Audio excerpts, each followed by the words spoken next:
A'udzubillahi minasyaitonirrajim. Bismillahirrahmanirrahim. Assalamualaikum warahmatullahi wabarakatuh. Alhamdulillahi rabbil alamin. Asyhadu an la ilaha illallah wa asyhadu anna Muhammadan abduhu wa rasuluh. Allahumma sholli ala sayyidina Muhammad wa ala ali sayyidina Muhammad. Asbahna wa asbahal mulku lillah walhamdulillah la syarikalah la ilaha illa huwa wa ilaihin nusur.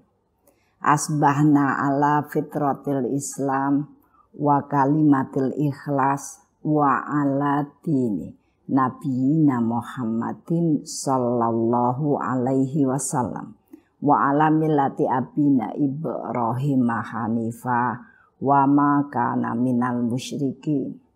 Allahumma inni asbahtu minka fi ni'matin wa afiyatin wa sitrin fa'atimma alayya ni'mataka wa afiyataka wa sitraka fid dunya wal akhirah. Amma ba'd. Ibu-ibu rahimakumullah. Alhamdulillahi rabbil alamin. Segala puji bagi Allah yang terus-menerus memberikan pengawalan dalam perjalanan kehidupan kita. Mulai dari Allah membuka pagi, menggantikan malam. Kemudian malaikat mendoakan orang-orang yang bangun pada pagi harinya dengan mengingat Allah.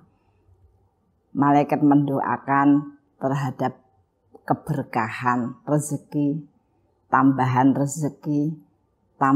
makrifah kepada orang-orang yang pagi sejak pagi sudah mengingatkan jiwanya kepada Allah, kepada perintah-perintah, kepada ketetapan-ketetapan yang harus dihadapi, kepada tugas-tugas yang setiap hari berbeda. Maka malaikat memberikan dorongan, memberikan motivasi, bahkan memberikan doanya. Sebaliknya orang-orang yang tidak pernah terpikir tentang mengingatkan jiwanya pada hal-hal yang sifatnya ukhrawi, pada kehidupan kelak maka malaikat pun memberikan laknat, yaitu didoakan untuk berada pada jalan-jalan keburukan karena tadi tidak ada niatan tidak ada pemahaman bahwa ketika kemudian dihidupkan kembali itu adalah bagian karunia yang besar Maka sering kita ingatkan orang-orang yang tidak membuka paginya itu dengan zikir, dengan mengingat Allah Allah akan berikan, setan akan membawa kepadanya kebingungan yang tidak berujung keinginan-keinginan yang di luar kemampuan sehingga menjadikan suasana hatinya itu selalu gundah karena merasa tidak mendapatkan banyak hal dan ditambahkan lagi akan menjadikan suasana kehidupannya itu amalnya terputus-putus yaitu amal satu membebani amal yang lain dan sebagainya. Nah, untuk itu marilah ibu-ibu rahimakumullah kita bersyukur menampakkan kebahagiaan kita terhadap karunia-karunia yang diberikan Allah, baik bentuknya perintah-perintah yang kita pahami, kita lakukan, maupun bentuknya ujian, yaitu tugas-tugas yang diberikan Allah kepada kita agar dengan itu maka kita tumbuh dan berkembang. Ibu-ibu rahimakumullah, kemarin kita sudah membincangkan tentang niat, membincangkan tentang niat. yang melandasi atau mewarnai ya perjalanan kita. Maka yang kedua, di bulan Dzulqa'dah ini saya ingatkan kembali bulan di mana kita diperintahkan ya untuk mengevaluasi ya amal-amal kita dengan menata kembali kebiasaan-kebiasaan baik, kebiasaan-kebiasaan yang bisa kita lakukan agar menumbuh kembangkan karakter ya, dan kemudian akan memberikan ya dukungan yang kuat ya dalam perjalanan kehidupan kita dan dalam melaksanakan tugas-tugas atau ujian-ujian yang diberikan Allah pada kita. Bincang kali ini saya berikan judul jujurlah, maka kamu akan beruntung. Walaupun sekarang banyak sekali dalam bahasa dunia ya orang mengatakan ya jujur itu bukan untung ya, malah buntung gitu ya. Nah, namun sunatullah, ketetapan yang Allah berikan kepada manusia itu tetap saja tidak akan pernah berubah ya. Bahwa kejujuranlah ya yang akan membawa manusia pada suasana-suasana yang menguntungkan. Ya. Sebenarnya seperti kita pahami bersama dalam proses kehidupan itu ya, Allah memberikan ketetapan ya agar manusia itu mendapatkan kemudahan, kelapangan dan keberkahan. Namun tadi upaya-upaya setan, suasana-suasana yang dibangun, kebiasaan-kebiasaan manusia yang tidak diperhatikan dalam kerangka-kerangka membangun ya bagian kepribadian yang sempurna, yang sesuai dengan apa-apa yang Allah tuntunkan, yang kemudian dicontohkan oleh Nabi, itu menyebabkan kehidupan yang ada itu menjadi sulit, ya, menjadi rumit, sulit dan merugi.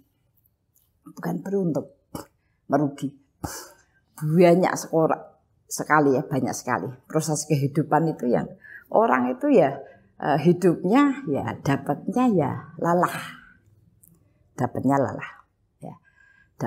lelah ya, suasana hatinya sempit ya, sempit, tidak bisa lapang, tidak bisa bahagia, semua yang dilihat itu menyesakkan dada ya. Ketika kemudian berusaha bekerja ya, kemudian mendapatkan uang ya, kemudian belanja ya, ternyata tidak cukup, atau kemudian sudah punya banyak barang, banyak baju, banyak gamis, kerudung, itu pun tidak membuat dia bahagia karena dia merasa selalu tidak pas ya, selalu tidak pas ya. Semua yang dilihat, yang dirasakan ya, itu menghimpit ya, menghimpit. Nah, itu yang kemudian pengen kita bahas ya, kita bincangkan. Kenapa ya? Sederhana sekali hidup itu ya. Hidup itu bagaimana kita itu berjalan lurus ya, bagaimana kita berjalan lurus ya. Hidup itu kita berjalan lurus saja ya, kemudian kita sampai ya. Maka jalan lurus itu disebut jalan yang mudah ya, jalan yang mudah. Namun ya tadi setan itu kemudian memberikan berbagai batasan kepada manusia yang menjadikan rumit ya. Setan itu menghalangi manusia dengan bentuk begini. Bukan berbelok kemudian dia akan menemukan gang sebelah sana, tidak aja kayak duri ya, kayak ikan. Terbelok ya oleh sesuatu ya, kemudian terlenakan, kalau dia harus kembali jalan lagi, dibelokkan lagi ya, banyak ya. Banyak kalau dalam konteks yang sederhana, maksudnya contoh yang semua orang, tidak sekedar orang yang beragama, orang yang tidak beragama itu memahami bahwa anak itu harus berbakti kepada orang tuanya. Orang, apalagi ibunya yang melahirkan, yang kemudian menjaga dan sebagainya. Tapi sekarang itu banyak sekali, konteksnya sederhana saja. Banyak sekali anak yang kemudian bertanya kenapa? Kenapa kita harus berbakti? Ya, itu kan sudah sebuah pembeloan. Ya. Apa yang dilakukan? Aku juga tidak mendapatkan sesuatu. Ya. Aku merasa tidak bahagia, tidak diperhatikan, tidak dikembangkan dan lain sebagainya. Bagaimana mungkin? Bagaimana mungkin? Ya. Ini hal yang sangat semua orang bisa memahami. Ya, bahwa seorang anak itu harus berbakti kepada orang tua. Ya kan? Bahkan ini karena menjadi hal yang penting ketika ada sesuatu kesalahan. Seorang anak yang kemudian melukai orang tuanya, walaupun orang tuanya itu akan memaafkan, sampai Allah itu tetap secara ketetapan Allah itu tetap akan membersihkan kesalahan itu, karena kalau tidak akan mengurangi nilai amal. Jadi ya ketetapan itu tetap akan berlaku. Jadi kalau kepengen mudah dan lapang, ya tadi kita mengikuti saja, ya memang harus begitu. Ya. Sampai ya ada yang mengatakan, bertanya, boleh tidak kita protes ketika ada orang tua yang kita merasa pilih kasih dalam mencintai? Itu perasaan anaknya, membedakan antara ini dan ini. Ini tidak sekedar perasaan saya, faktanya begitu dan lain sebagainya. Ya. Maka kemudian dijawab oleh seorang dai, mengatakan kedudukan orang tua, apalagi ibu di hadapan Allah itu sangat tinggi. Ya. Sehingga hal-hal yang sangat tidak menurut Allah tidak sangat penting, ya. Itu tidak boleh kemudian diproteskan lah, itu namanya tidak ada dan sebagainya. Anak itu tidak tahu bahwa hampir semua, sampai dikatakan apa yang dilakukan ketika melahirkan saja, maka kemudian kamu memberikan dia rumah, bahkan haji itu kamu gendong haji muter, ya digendong dari berangkat sampai kemudian di sana, kemudian melalui seluruh upacara haji itu dengan menggendongnya. Wah, itu capek sekali, berat sekali. Itu baru sama dengan sekuku, ya, di ujung kuku dari apa-apa yang dilakukan orang tua terhadap anaknya. Itu kan sudah jelas keterangannya. Namun setan tetap membelokkan ketaatan seorang istri kepada suami. Juga begitu. Kadang-kadang orang itu padahal sudah dibentuk. Kenapa istri harus taat sama suami? Ya.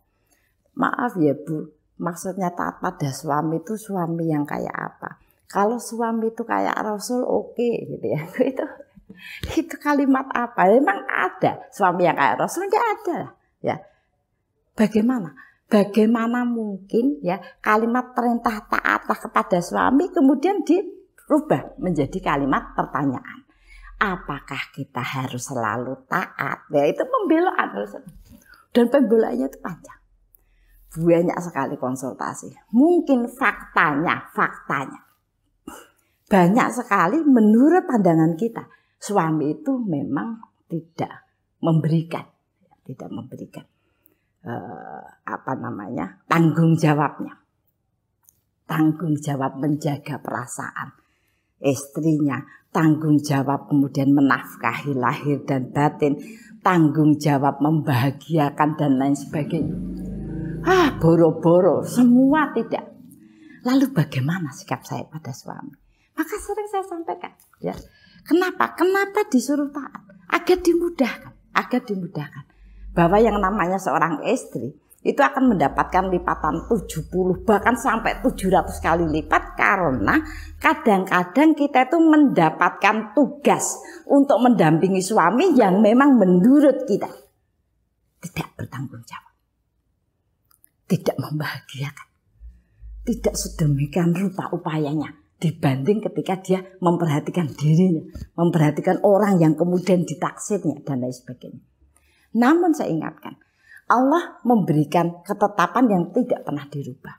Sekalipun, kenapa kita tetap harus hormat? Kenapa kita tetap harus memberikan ketaatan dan kebaktian? Karena suami, ya maaf ini bagian untuk suami. Suami kelak akan bertanggung jawab terhadap semua kesalahan seorang istri, baik disengaja maupun tidak. 2, dia bertanggung jawab. Tadi tidak sekedar kesalahan, terhadap kebaikan, terhadap kesalahan istrinya, ibunya. Ada yang tanya, ibunya itu maksudnya ibunya istri Zamin? Tidak lah, ibunya suami. Kenapa? Karena kalau ibunya istri ya, itu dia langsung mendapatkan kiriman dari apa-apa yang dilakukan. Seorang istri yang taat itu langsung dikirim kepada ibunya, kepada orang tuanya, bukan kepada mertua. Itu sebabnya seorang istri itu suruh secara fisik menghormat kepada mertua, ya. Karena tadi suami itu bertanggung jawab, ya. Maka artinya itu adalah menjadi bagian, sekali lagi tugas. Orang itu kadang-kadang nggak mau tahu ya tentang itu, sehingga tadi pengennya dapat mudah tapi dia tidak sesuai ketentuan. Akhirnya yang didapat dalam kehidupan adalah menjadi rumit, ya, sulit dan selalu merugi. Baik merugi itu bentuknya akhirat maupun rugi dalam bentuk-bentuk kenikmatan dunia. Oke, marilah kita bahas ya kenapa bisa begitu ya. Yang pertama kita membahas tentang jujur, karena yang kita bincangkan adalah jujur. Jujur itu benar dan membenarkan. Kalimat Arabnya disebut syidik. Ya. Jujur itu benar dan membenarkan. Saya ingin menyampaikan bahwa jujur itu bukan bicara apa adanya, bukan. Ya, misalnya ada orang mengatakan, aku tuh memang orangnya jujur ya. Ada temennya bilang, kok kamu tuh sekarang hitam toh ya Allah, sudah banyak pemutih, kenapa kamu tetap hitam ya? Itu yang dinamakan dia jujur. Aku ngomong apa adanya. Ya. Kemudian dikatakan, maaf ya, aku nggak suka sama kamu. Aku lebih baik jujur daripada aku tuh jadi orang munafik. Kalimat itu tadi bukan itu. Bukan itu yang oleh Allah dinilai sebagai kejujuran. Yang disebut jujur, ya, itu adalah orang yang benar dan membenarkan terhadap kebenaran itu sendiri. Jadi tadi ngomong kemudian ya itu bukan kriteria itu. Jadi salah kalau ada orang mengatakan aku ini kepengin tampil adanya. Ya aku pengen jujur saja, tidak usah merekayasa. Itu kalimat yang tidak bisa dinisbatkan kepada siddiq. Kenapa? Karena orang hidup itu memang harus memperbaiki diri, bukan munafik. Munafik itu orang yang tidak yakin pada kebenaran. Ya pada kebenaran, ya kan? Nah, makanya itu harus kita perbaiki lagi definisi itu agar ketika kita itu pengen beruntung, maka kita jujur, semua komentar-komentar kita menjadi jelek ya. Karena apa ya, kita jujur ya, Kita dikatakan saya ngomong apa adanya, bukan itu yang membawa keberuntungan. Nah untuk itu kenapa kemudian kita bincangkan ada banyak hal yang tadi barangkali kita tidak tepat sehingga kita tidak beruntung, bahkan merugi dan mendapatkan banyak hal yang menyempitkan dada kita. Ya. Jujur ya itu benar dan membenarkan dalam jiwa, benar dan membenarkan dalam jiwa. Jujur ya itu ada bagian urusan jiwanya. Innamal mu'minuna ladina amanu billahi wa rasulihi tsumma lam yartabu jahadu bi amwalihim wa anfusihim fi sabilillah ulaika humus shadiqun. Bahwa orang yang yakin ya kepada Allah, kepada Rasul ya yang disebut jujur dalam jiwa itu tidak pernah ragu. Tidak pernah ragu ya, bahwa Allah adalah Rabb yang menciptakan kita, yang memelihara kita dengan ketetapan-ketetapan. Ya. Dan Allah lah yang memiliki kita. Kita akan kembali kepadanya. Semua ya akan kembali kepadanya. Dan Allah sudah tegaskan itu ya, ketika manusia itu dibentuk mulai dari segumpal darah menjadi segumpal daging, kemudian dibentuk, disusupkan tulang, dilapisi kulit, maka kemudian roh dimasukkan. Sebelum dimasukkan, roh yang menyaksikan semua proses itu Kemudian ditanya oleh Allah, alastu birabbikum, apakah aku ini Rabbmu yang tadi itu membentuk dari tidak ada menjadi ada? Maka seluruh roh yang ada menyatakan qalu bala syahidna, kami bersaksi bahwa engkau adalah Rabb kami. Bersaksi bahwa engkau adalah Rabb kami. Maka sekalipun dulu sering sudah saya ulang ya, karena itu nyolok sekali. Gorbachev itu presiden Rusia zaman itu.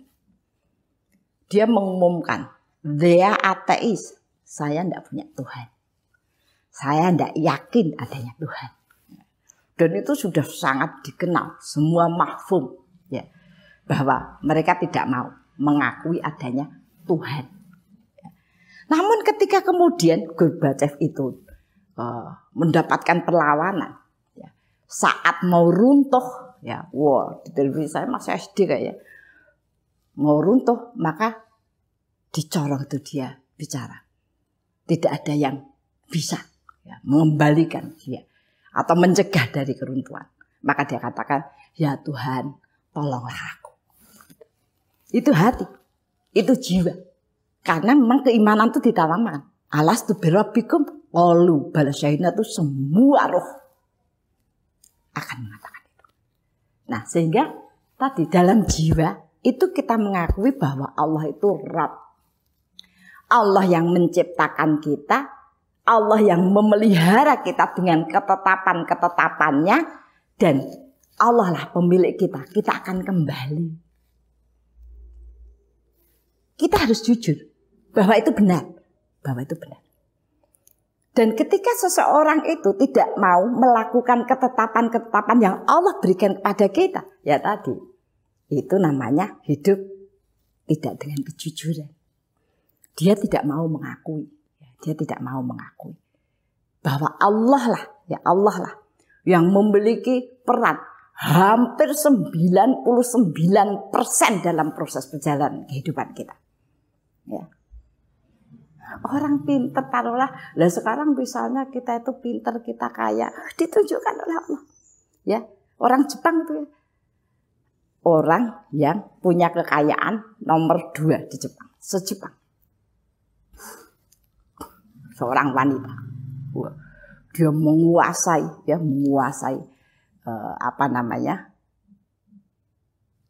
keuangan harta yang sangat besar. Tiba-tiba dia keserang penyakit, ya. Penyakit itu menyerang sore hari, dia tertidur, paginya dia bangun sudah tidak ngerti apa-apa, tidak ngerti siapa dirinya, tidak ngerti harta yang dia miliki, tidak mengerti dan tidak tahu menjelaskan bagaimana cara mencapainya, bagaimana kemudian menjadi sukses. Hanya dalam waktu sekejap Allah bisa merubahnya. Ya, Allah juga merubahnya. Masih bicara tentang Jepang. Ketika kemudian Jepang mengumumkan membuat ya alat deteksi gempa ya, yang akan bekerja ya langsung diketahui ketika baru kemudian bergerak, diresmikan, ternyata terjadi goncangan yang berat dan Allah tunjukkan sumber gempanya ada di bawah gedung yang diresmikan. Ya, selesai. Kita tidak mengatakan bahwa ilmu itu tidak berguna, ya tidak. Bahwa orang itu tidak tidak perlu berjuang, bukan. Kita berbicara masalah bagaimana ya orang itu mendapatkan segala sesuatu tuh kelak itu yang dinilai jiwanya. Sekarang misalnya ada orang yang sangat cantik, jiwanya diambil oleh Allah. Apa kemudian orang akan memperebutkan dia sebagai istri, sebagai bintang? Enggak lah, orang takut lah ya. Orang takut karena apa? Jiwanya sudah tidak ada. Nah maka jiwa ini oleh Allah dituntut untuk jujur, tidak pernah ragu. Siapa orang yang tidak ragu? Orang yang jahadu bi amwalihim wa anfusihim fi sabilillah. Ulaika humus shadiqun. Orang yang bersungguh-sungguh. Ya, orang yang bersungguh-sungguh. Orang yang bersungguh-sungguh itu orang yang bisa memakai seluruh potensi yang diberikan Allah kepada mereka. Ya, sehingga banyak hal yang bisa dikerjakan. Ya, banyak hal. Nah, makanya dalam jiwa itu kemarin kita sampaikan. Kita bicara tentang ibadah. Itu kan hal yang Orang mengatakan, loh apa orang itu hidup apa ya suruh ibadah terus. Siapa yang mengatakan suruh ya sholat terus paling cuma 5 menit ya. Tetapi itu kemudian tidak dilakukan. Kenapa ya tadi? Jiwanya itu tidak membenarkan itu. Jiwanya tidak mau mengakui itu ya. Bagaimana menjadi orang yang benar, bagaimana istri yang benar, bagaimana suami yang benar.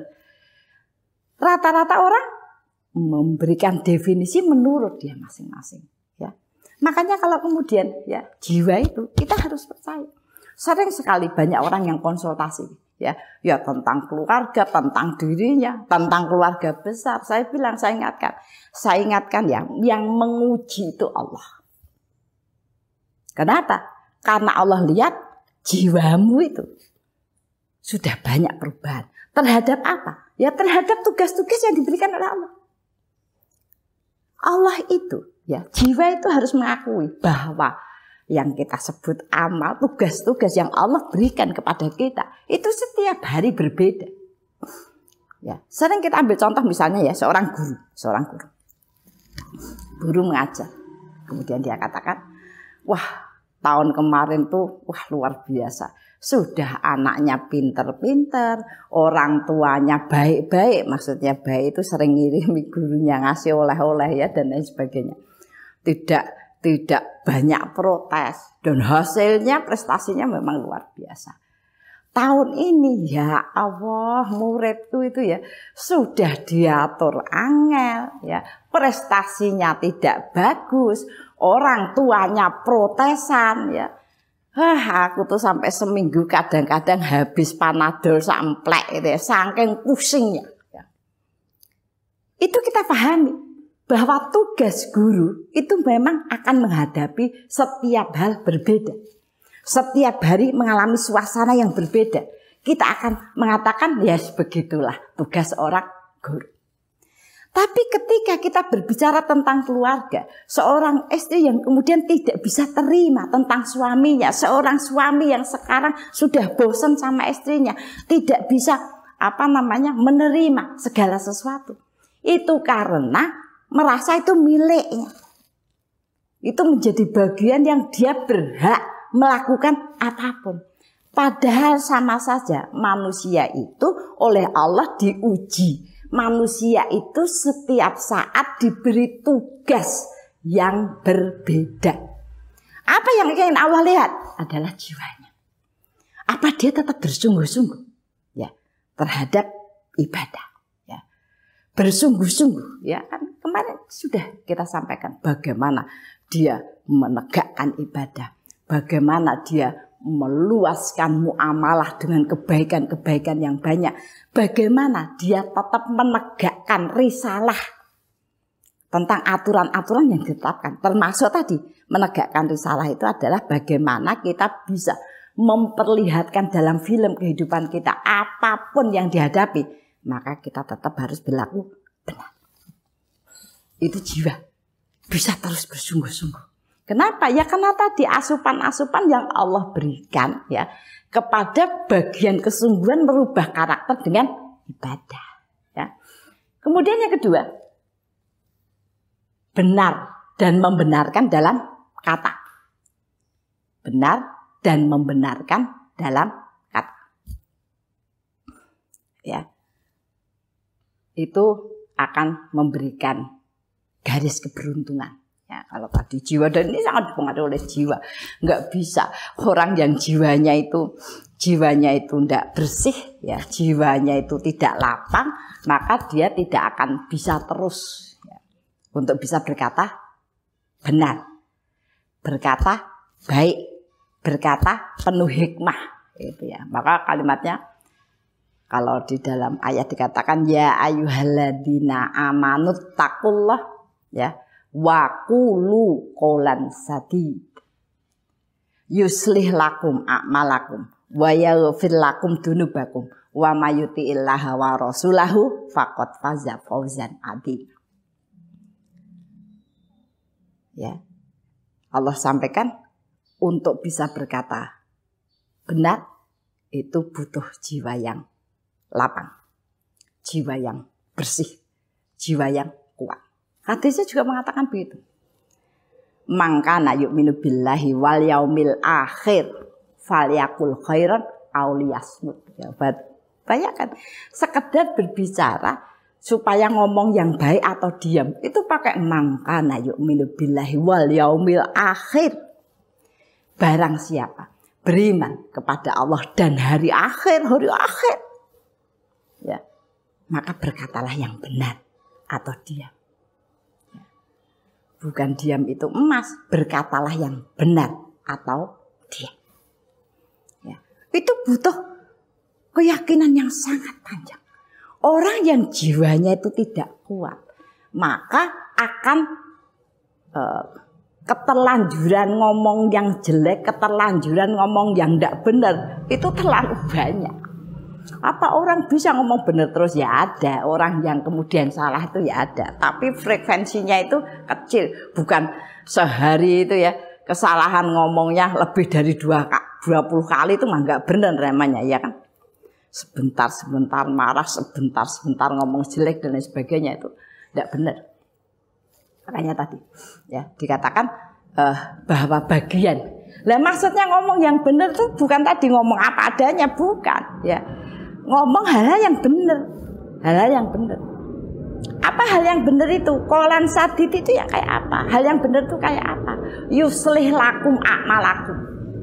Apa-apa yang kamu katakan ya, kemudian masuk ke telingamu itu membuat perubahan-perubahan pada jiwamu. Bahkan kemudian mempengaruhi penyempurnaan amalmu. Ya, maka ya Allah kemudian ketika kita terus begitu taat pada Allah dan Rasulnya, Allah akan memberikan kemenangan, keberuntungan yang besar. Garis keberuntungan. Kalau orang Jawa mengatakan sak penak-penake urip tu urip sing bejo, ya. Itu bukan kemudian sendiri-sendiri, itu dibuat. Garisnya bagaimana? Ya, ngomong yang benar. Jadi, maksud ngomong yang benar yang kemudian mempengaruhi itu gimana? Dulu sering saya sampaikan. Ada lomba dai kecil, ada lomba dai kecil. Luar biasa, subhanallah. Mereka itu membaca Al-Quran, membaca hadis dengan fasih, ya. Bisa menirukan seluruh model dai-dai besar, ya. Runtut ngomongnya, bagus kata-katanya, bagus penampilannya, serasi semua. Dan ketika kemudian dai ini turun, ya, maka orang ya bertepuk tangan. Apa komentarnya? Wih, lucu banget ya, wis gemeske kok. Ya, wah bisa begitu ya, wah memang menyenangkan sekali. Begitu saja. Tetapi apa-apa yang disampaikan itu tidak masuk ke dalam jiwa orang-orang yang mendengarkan. Kenapa? Karena kata-kata anak itu tidak masuk kepada jiwanya, sehingga oleh Allah tidak dipinjam untuk dimasukkan kepada jiwa-jiwa yang lain. Qaulan sadid. Maka sampai dikatakan yang namanya dai, yang namanya orang memberitahu kebenaran itu bukan karena pintar ngomong atau kata-katanya yang bagus, bukan. Ya.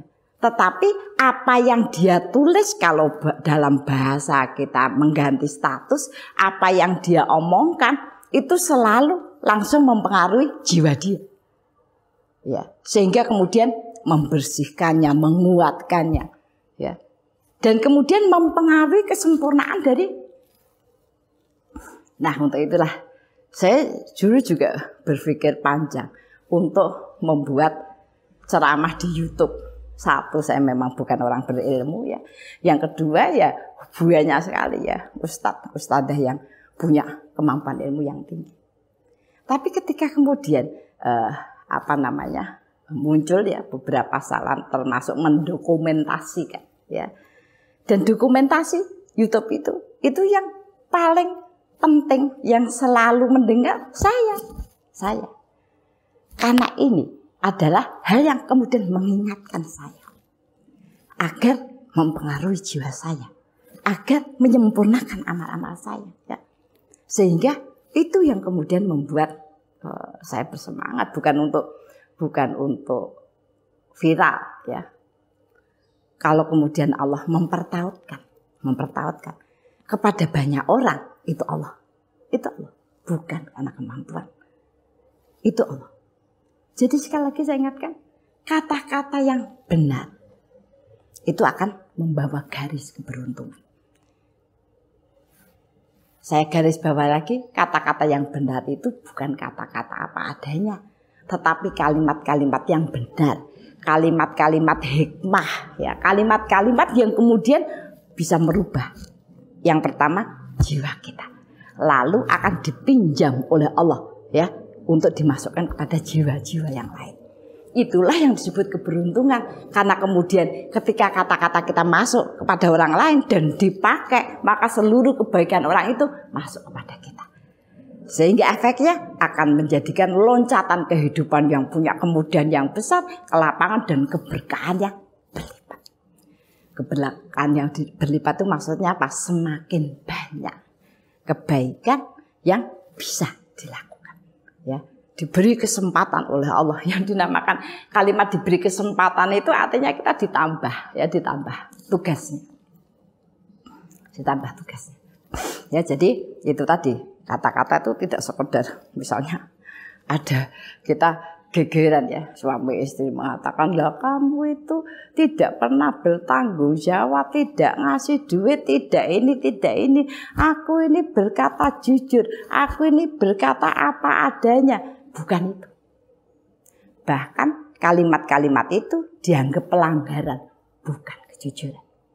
Ya, bukan kejujuran, itu sebuah pelanggaran. Ya, kenapa? Ya karena setan itu menginginkan tadi dalam berkata itu kita didorong ngomong semaunya, apa yang ada. Kita sakit hati, kita jengkel, atau kemudian kita mengagumi seseorang yang bukan hak kita. Ya, ada seorang suami mengagumi kecantikan perempuan yang lain, ada seorang istri mengagumi sosok kebijakan, ya, kebijaksanaan seorang laki-laki yang lain, ya. Aku berkata jujur, kamu jauh sekali kalau dibandingkan suamimu. Bukan. Itu bukan kata-kata jujur. Itu kata-kata yang dibuat setan untuk merusak jiwa kita, untuk menghapus amalan-amalan kita. Lalu kemudian kita katakan, aku sudah melakukan ini, sudah melakukan itu, ya. Itu setan sengaja mengeluarkan. Seolah-olah kita itu sedang menunjukkan kejujuran. Bukan. Setan kepingin mengaduk-aduk perasaan kita, kita sampaikan seluruh apa yang sudah kita lakukan agar apa? Agar terhapus, hilang dari catatan amal kita. Jadi hati-hati.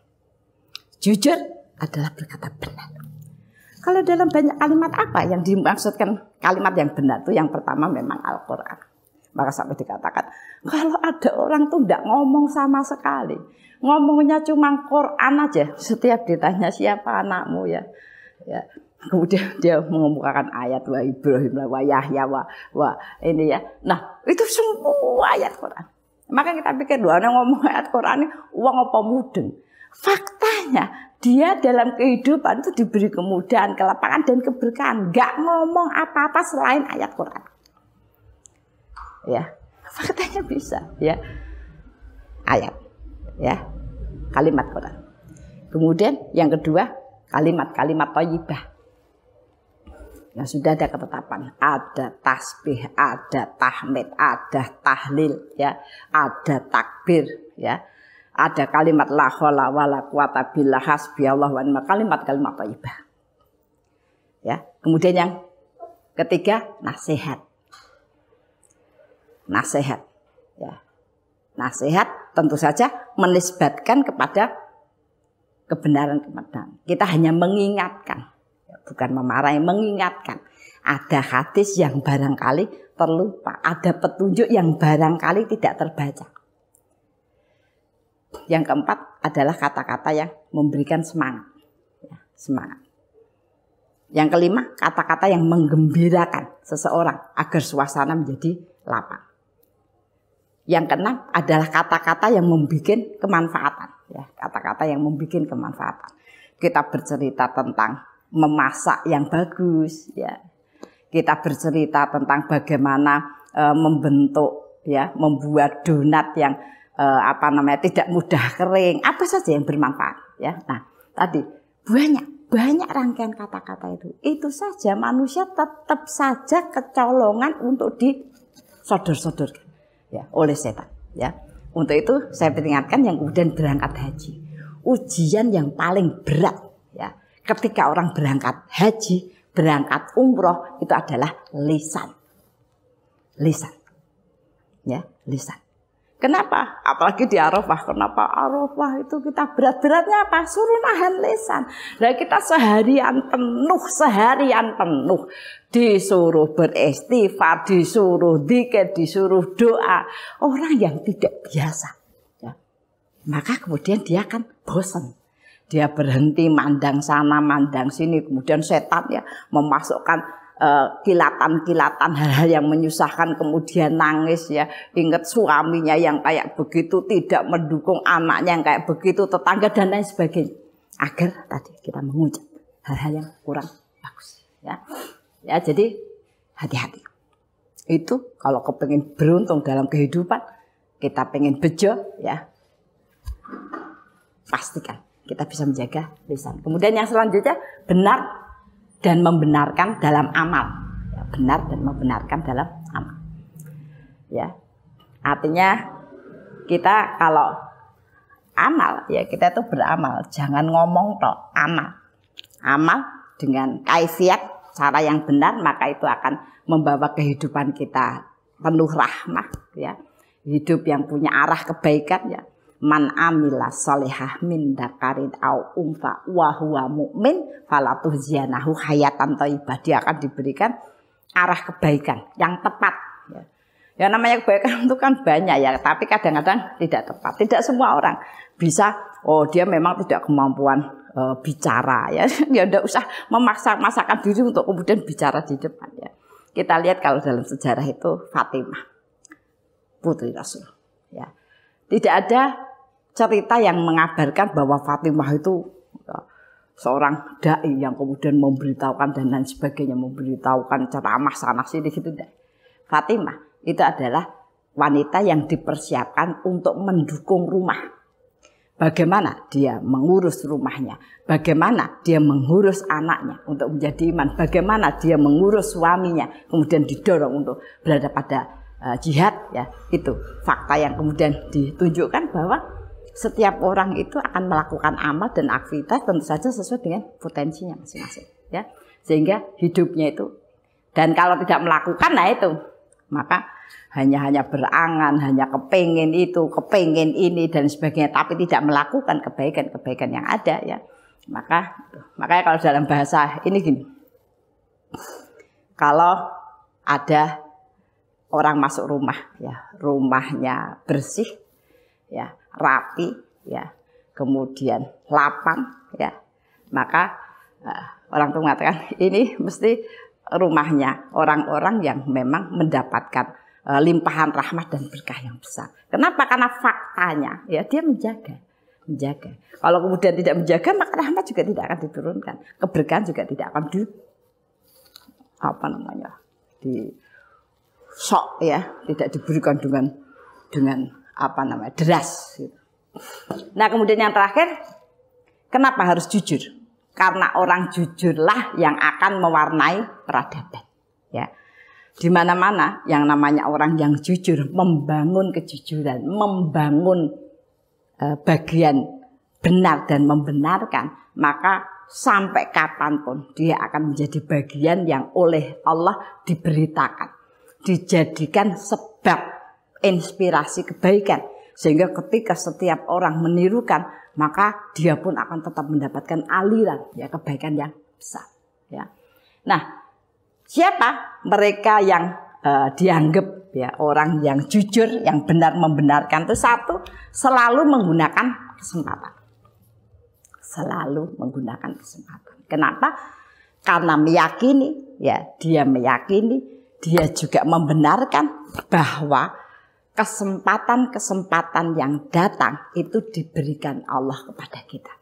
Termasuk kesempatan-kesempatan Allah menguji kita, merubah tugas-tugas kehidupan kita. Itu adalah kesempatan bagaimana kita berkembang. Ya. Maka orang kadang keliru. Ketika orang diuji, wong apik kok diuji, ya berarti rapi, itu keliru. Ujian itu ada dua.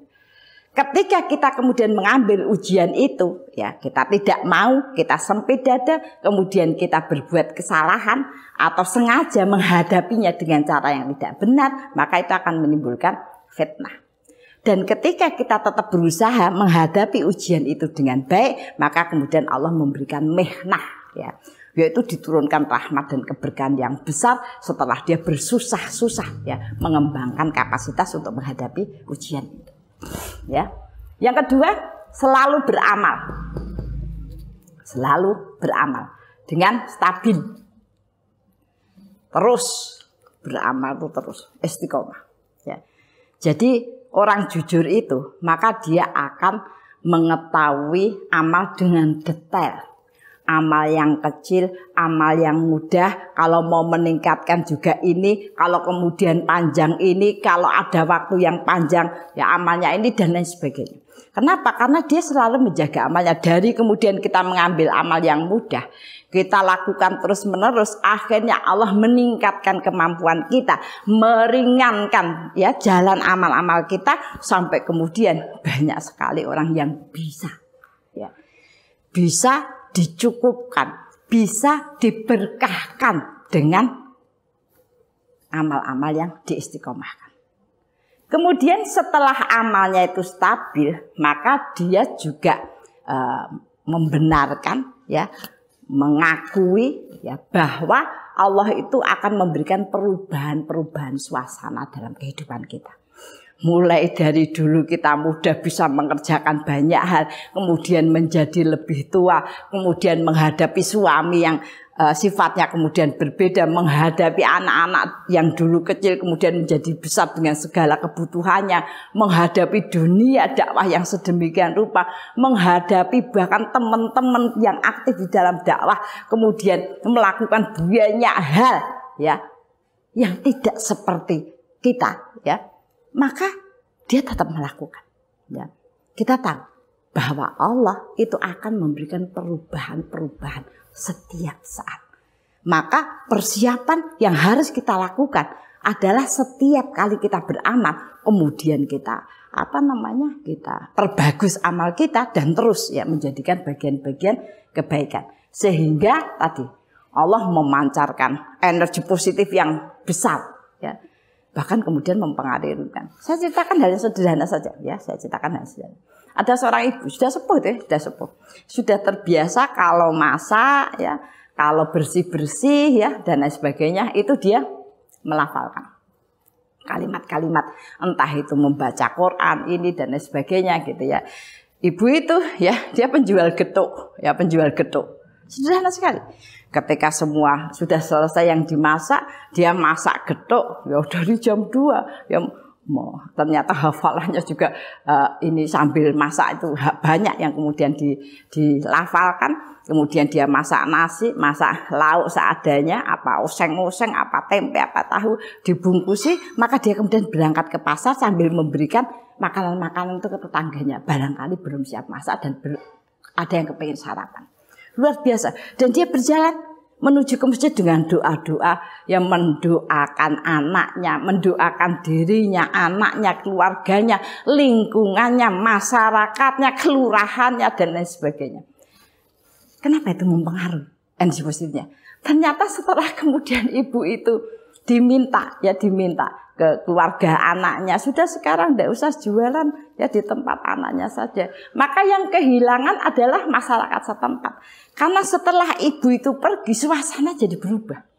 Menjadi suasana yang kurang nyaman. Rezeki menjadi seret dan lain sebagainya. Ternyata apa yang dilakukan ibu itu di malam hari, menurunkan rahmat yang banyak.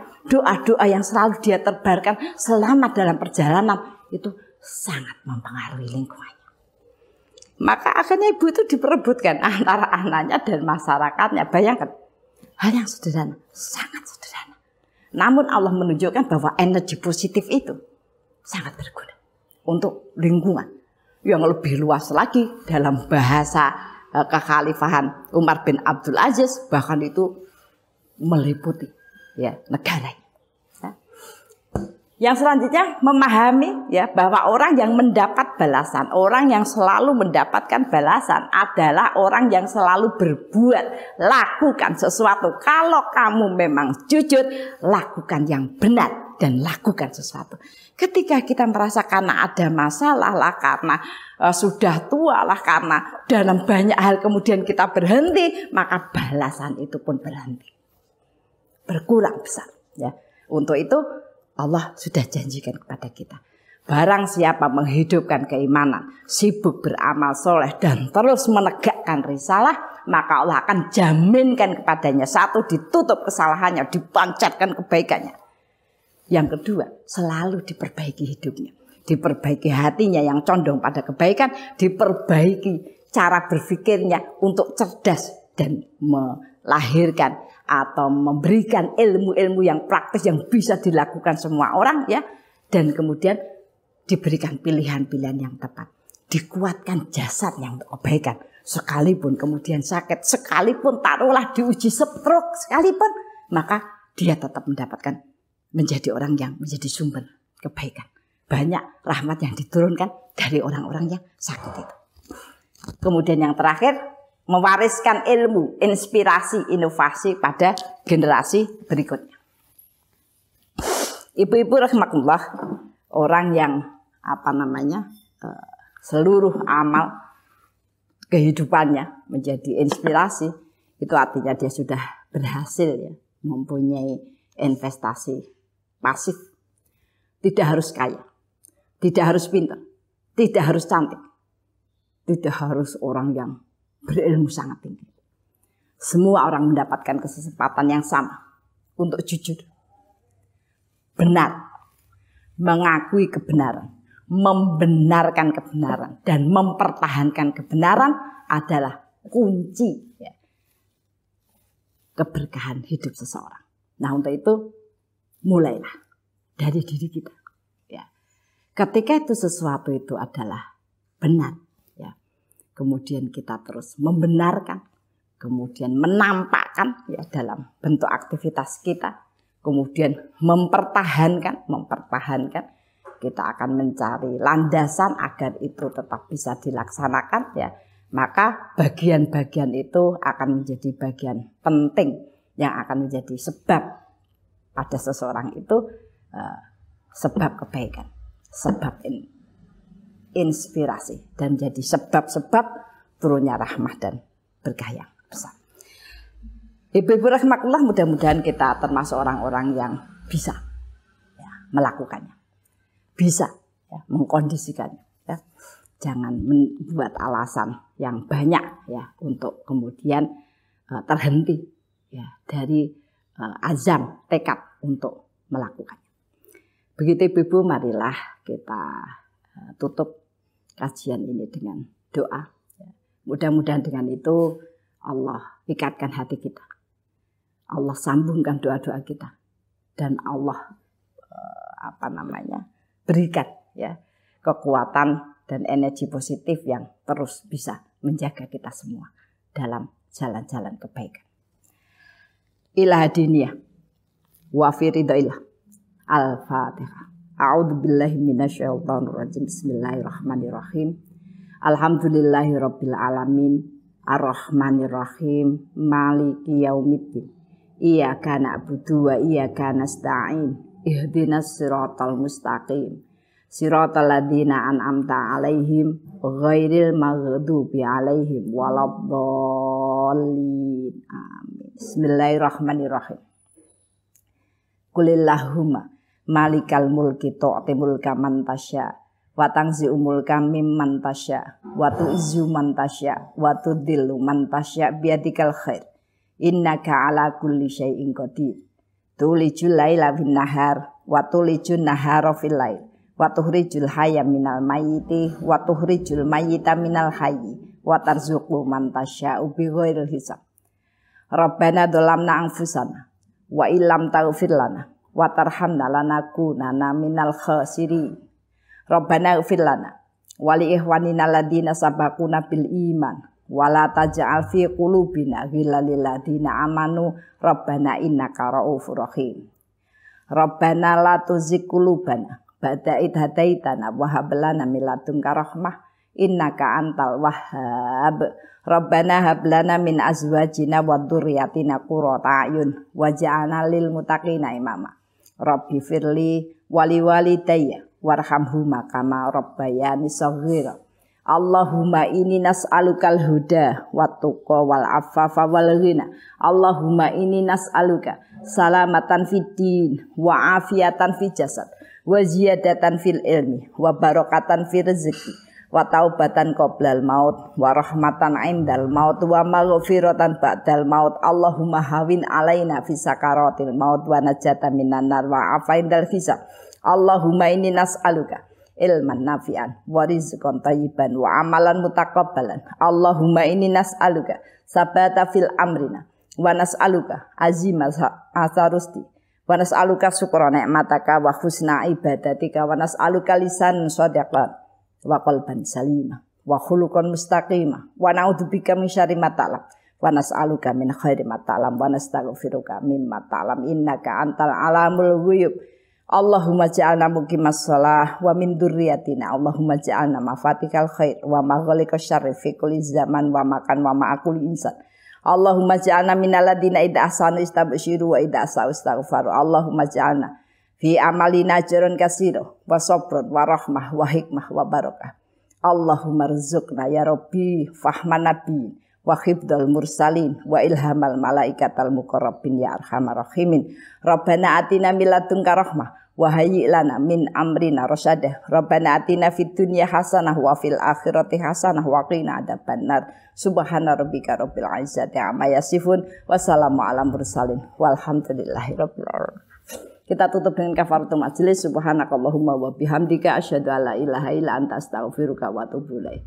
Alhaqqu mir rabbika wa takunanna minal mumtarin. Assalamualaikum warahmatullahi wabarakatuh.